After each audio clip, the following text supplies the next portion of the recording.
ကြုံမိမရန်ကုန်မြို့လေကောင်မှာလဲလှီးပြီးအသက်ခံရတာတရားခံလဲသိတယ်တရားခံကိုလဲသိတယ်စခန်းမှုလဲသိတယ်စစ်ဆေးရရှိလဲသိတယ်သေလူမျိုးပါအချိန်လေးရနေအခုမှကက်တီတွေလွတ်လာခဲ့ပြီ emergency room နဲ့ထွက်အတန်ပြောနိုင်တဲ့အချိန်မှာတရားခံဘယ်သူပဲဆိုတော့ပြောနိုင်တယ် CCTV မှတ်တမ်းလဲရှိတယ်အဲ့ဒါကိုတရားခံက AACC သွားလာနေတော့ရန်ကုန်မြို့ထဲမှာ AACC ပဲသွားလာနေတော့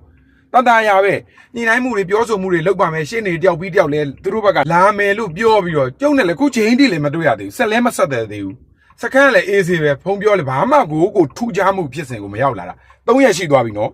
3ရက်တောင်ရှိသွားပြီတတရာပဲခင်ဗျားတို့နိုင်ငံကြီးကစောက်သုံးမှမကြတာကျုပ်ကတော့ကျုပ်လို့အဖြစ်ကိုစောက်သုံးမကြတော့မခံဘူးအစိုးစုံထိသွားမှာအခုချိန်ဒီဘာဆက်သွယ်မှုညှိနှိုင်းမှုကဘာမှမလုပ်တာစခန်းကလည်းမလုပ်ဘူးစစ်ဆေးရရှိကလည်းမလုပ်ဘူးတရားခံမိသားစုကလည်းမလုပ်ဘူးလုံးမယ်ကျုံမိမဘလောက်ခံခဲ့ရလဲဆိုတာတစပြီးတစလာမယ်ခင်ဗျားတို့တလိုင်းပြီးတလိုင်းလာ